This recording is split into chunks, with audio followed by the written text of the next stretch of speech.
হাসিনা নাই ভাই।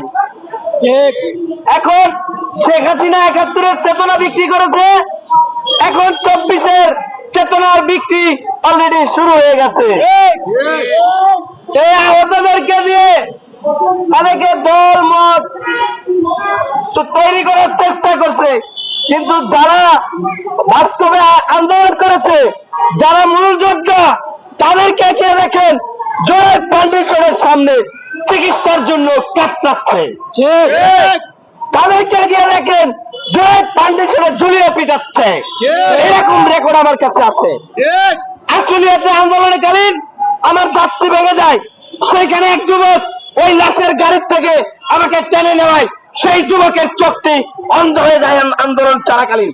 সেই যুবককে জুলাই ফাউন্ডেশনে যারা ঝুলিয়ে পিটিয়েছে, সেল ঘর বানিয়েছে, তাদেরকে হুঁশিয়ারি করতে চাই, তোমরা কিন্তু ছাত্রলীগ যুবলীগের থেকে ভয়ঙ্কর না।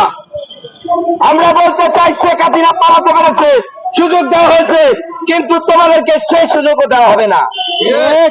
৭১-এর চেতনাকে আর ২৪-এর চেতনাকে তোমরা যদি একই চেতনায় পরিবর্তন করতে চাও, তোমাদের ঐতিহ্য পরিবর্তন হয়ে যাবে। এই ৫২ বছর এই দেশটা পরিবারতান্ত্রিকের কাছে জিম্মি ছিল।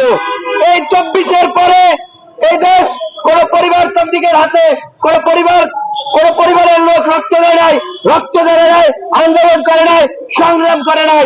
সংগ্রাম করেছিল সাধারণ শ্রমিক, মেহনতি, ছাত্র, যুবক সমাজের মানুষরা।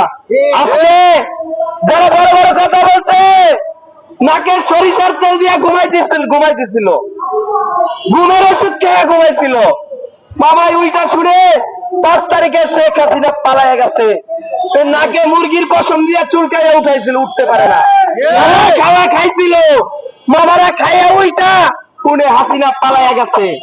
এখন তাড়াতাড়ি ব্যানার একটা বানাইয়া বিপ্লবের কান্ডারি হয়ে রাস্তায় নামছে। এক একজনের মন্ত্রণালয় দায়িত্ব পালন করছে, এক একজন সচিবালয় দখল করে বসে আছে।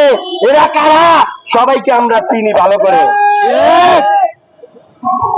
২৪-এর যোদ্ধাদেরকে পুনর্বাসন করতে হবে এবং তাদেরকে উন্নত চিকিৎসা দিতে হবে, আওয়ামী লীগকে নিষিদ্ধ করতে হবে।